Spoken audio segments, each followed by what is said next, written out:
what is the correct term, where you won't insult people or offend people, but you'll also be using the correct term to get your point across. When you're in this world, it's actually super tough sometimes to know what's the right thing to do. Should you say deaf or hard of hearing? What about the term hearing loss? Do you ever use the word hearing impaired? There's all these different terms that are available, that are out there, that are being used by organizations, by professionals, by specialists. And when you're in the center of that storm, it can be really tough to navigate that and know what terms are okay to use, what terms apply to your child or not. You'll also see the question of little d or big D for deaf and what that means. So that is what I'm going to be doing in this video, just giving a little bit of an overview of all the different terms. I am Dr. Lilach Saperstein. I'm an audiologist, a parent coach, and the host of the All About Audiology podcast. And what my specialty is on helping parents and educating parents on all this new world called audiology and your role as the parent to a child who is deaf or hard of hearing. And we're going to continue talking about all of these different terms and how to use them, when it might be considered inappropriate to use them or offensive even. So let's dive in. I will start with the idea that there's kind of a very unique situation that's going on when we're talking about hearing and hearing loss, when we're talking about deafness. The thing that's different about it than other kinds of medical situations is that it also involves communication. It also involves identity. It also has to do with culture and language and community. So it's much bigger than, let's say, simply or just somebody having something going on with their knee, or something, a disorder of the heart or something. So when you have a question in this field, it can get pretty complicated because you have all these overlapping, interacting elements that are going on.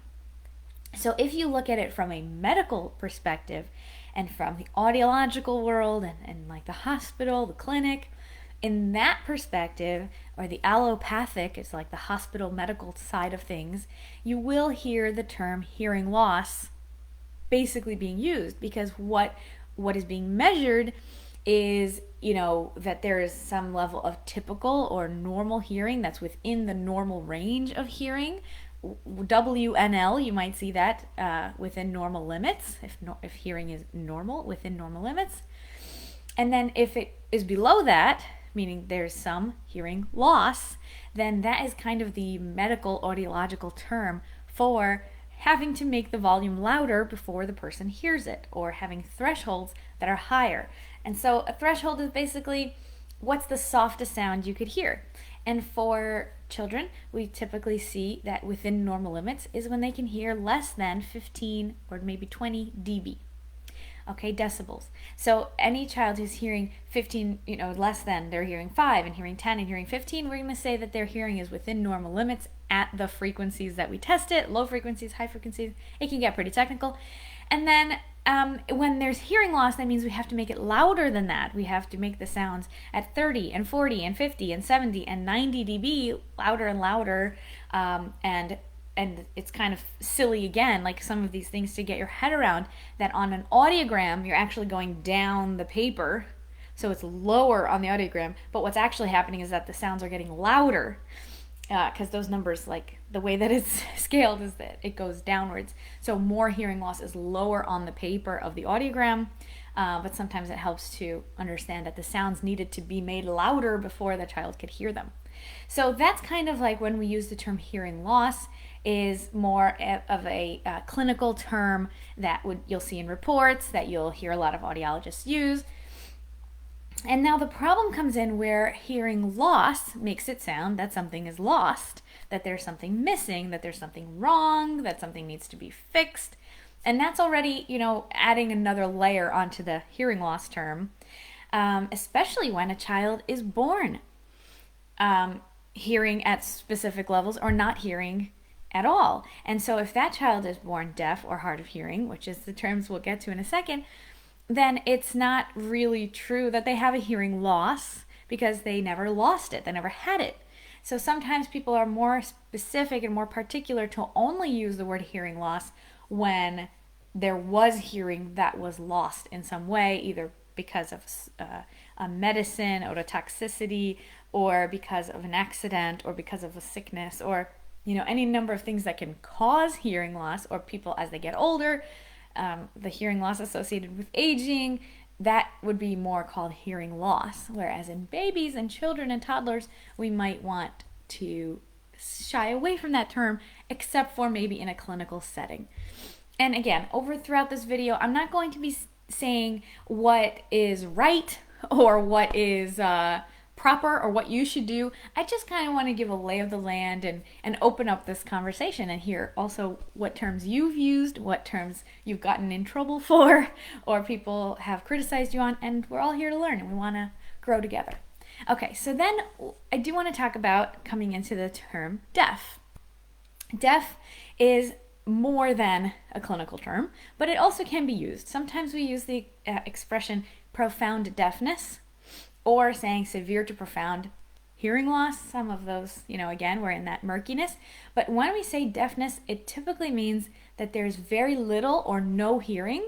Sometimes you'll also hear the word residual hearing, like very little left, meaning that if there was a super, super loud sound, like an airplane or a jackhammer, then the person may have access to those kinds of sounds, but not to any of the sounds of speech, or anything that's, below, let's say, just throwing out maybe 90 dB, like in the profound range.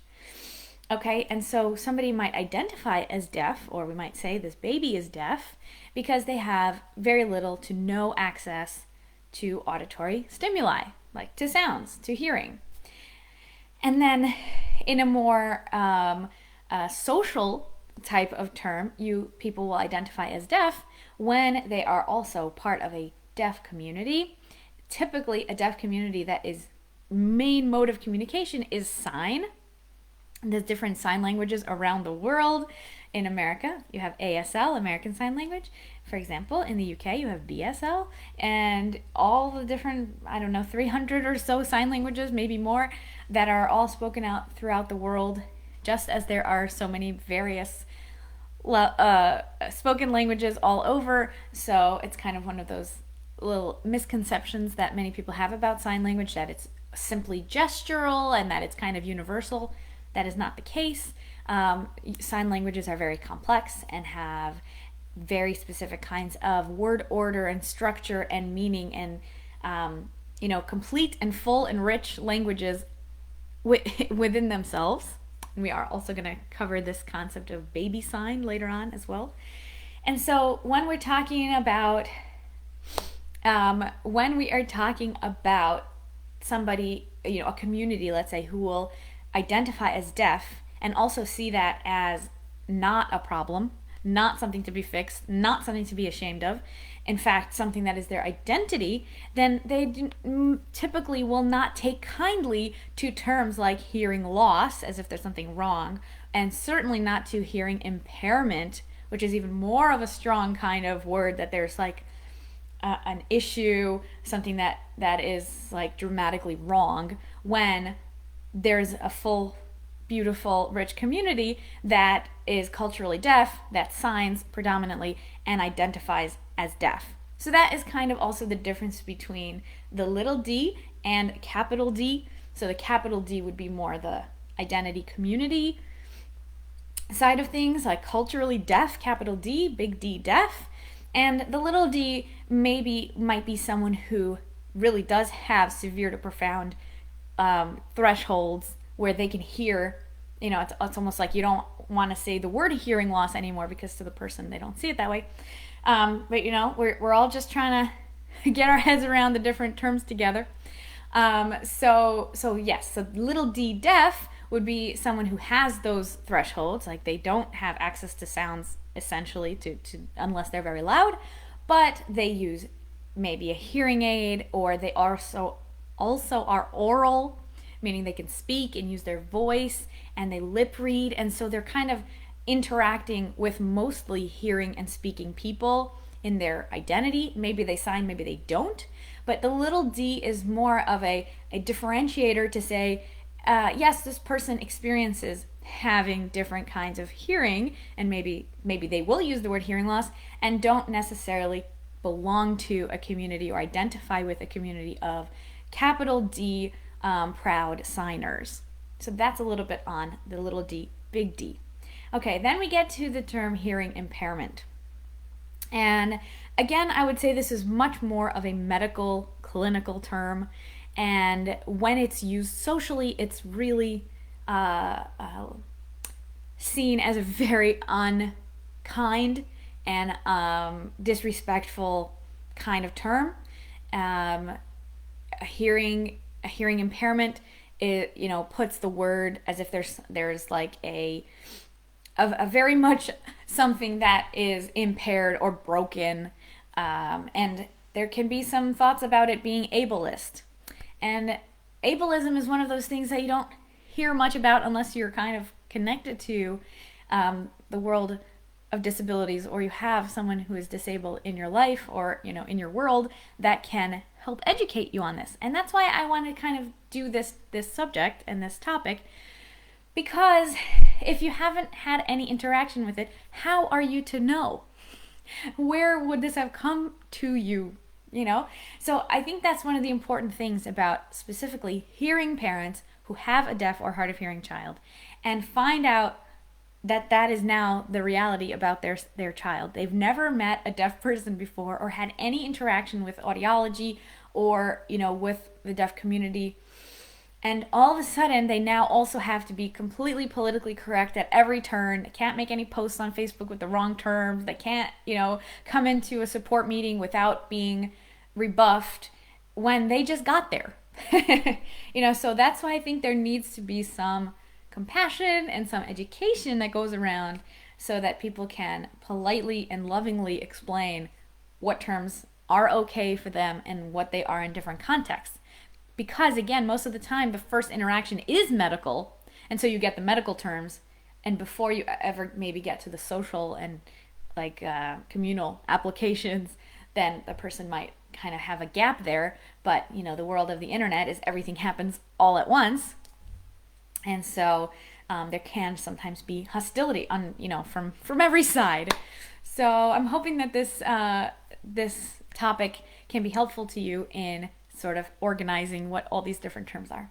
So now I'm going to talk about the expression hard of hearing. Hard of hearing is the preferred term for many people who will say that they don't have hearing loss, they are hard of hearing.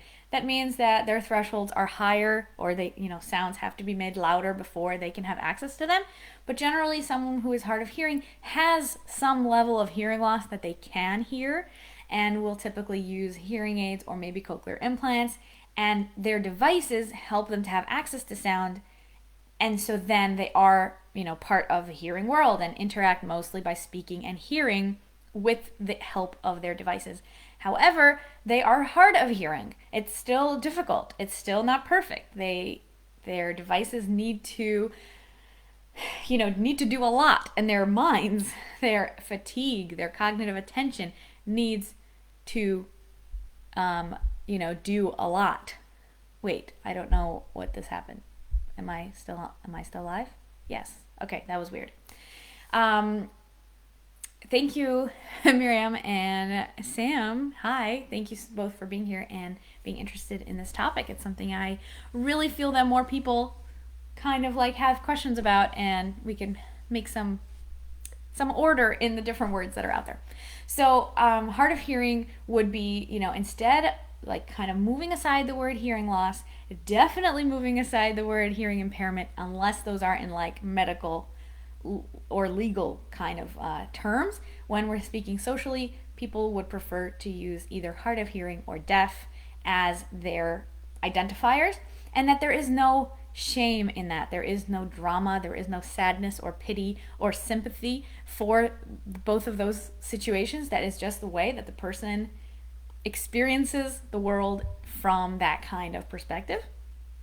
And so when you say deaf or hard of hearing, you can also kind of collapse that into DHH, deaf, hard hearing, deaf, hard of hearing. And so you might see the term DHH, DHH kids, programs for DHH adults. So that is another term that's out there. I think we covered all of them.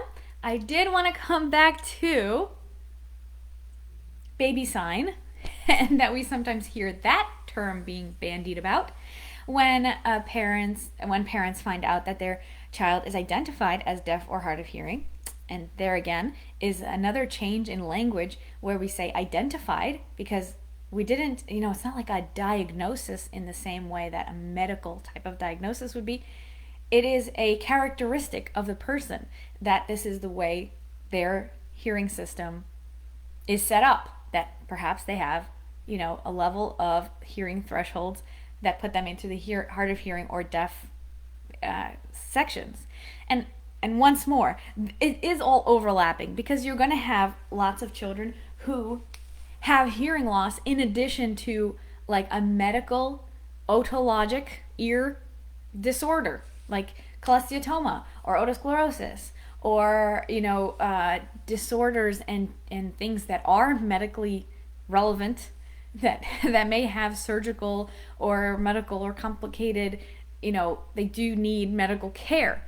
So like there's all these overlaps, and there are also syndromic hearing losses where the hearing loss is not just on its own, it also comes with other systems in the body that may be affected, like maybe a syndrome that also affects their muscle tone, or a syndrome that also affects their vision, or their GI tract, or their musculoskeletal features. So there's other things that are always at play here, and there is no one correct term for every person. That's kind of a big point here in this video. But anyway, when parents find out that their child is identified as deaf or hard of hearing, they may be introduced to the idea of sign language. And there also can be this idea of baby sign, of using, maybe top 20 things you might want to say to a baby, like milk and drink and eat and diaper and more, right? We're going to kind of introduce mom, dad, right? These are kind of just like the simple top 10, top 20, top 100 words you might want to use to communicate. But when we use the term baby sign, this is actually incredibly simplistic and can be seen as quite offensive. Because when you talk to a baby orally and you say mom, or you just say mom, milk, more, and you talk to a baby in a babyish way, then you don't call it baby English or baby Spanish or baby French. You just call it English or Spanish or French. And you're speaking to a baby, so that's how that's gonna go. By introducing it as baby sign, instead of saying teaching signs, or teaching American Sign Language, teaching BSL, teaching ISL, then you're setting up the perspective of the language acquisition to be very simplistic and really out of context. Whereas if we say, let's teach the baby ASL together with the family, then what you're introducing there is actually a whole system of communication, a language that is full-fledged, and that the parent doesn't need to know everything. But there is a kind of sense that if you're going to introduce this and you're going to be part of this world with your child, they have introduced you into this world, to go with them and learn it and do it properly, and learn from deaf adults and hard of hearing adults who will share their version and their story, and share their language with your baby. On the podcast, you'll hear many different episodes from people who share their version, their interactions, their history with the different terms and how they identify. Toby, who was way on episode early, maybe 15, she said that growing up, she had a foot in the deaf world and a foot in the hearing world, and that she kind of got the best of both worlds, even though that was hard to navigate, and you're never quite fully one or fully the other. Recently, Dr. Michelle, that I follow on Instagram, she mentioned that she did a video of something called in-betweeners. People who are not quite hard of hearing because their hearing isn't as good and they prefer really to speak, but it takes a lot of effort and so it's hard.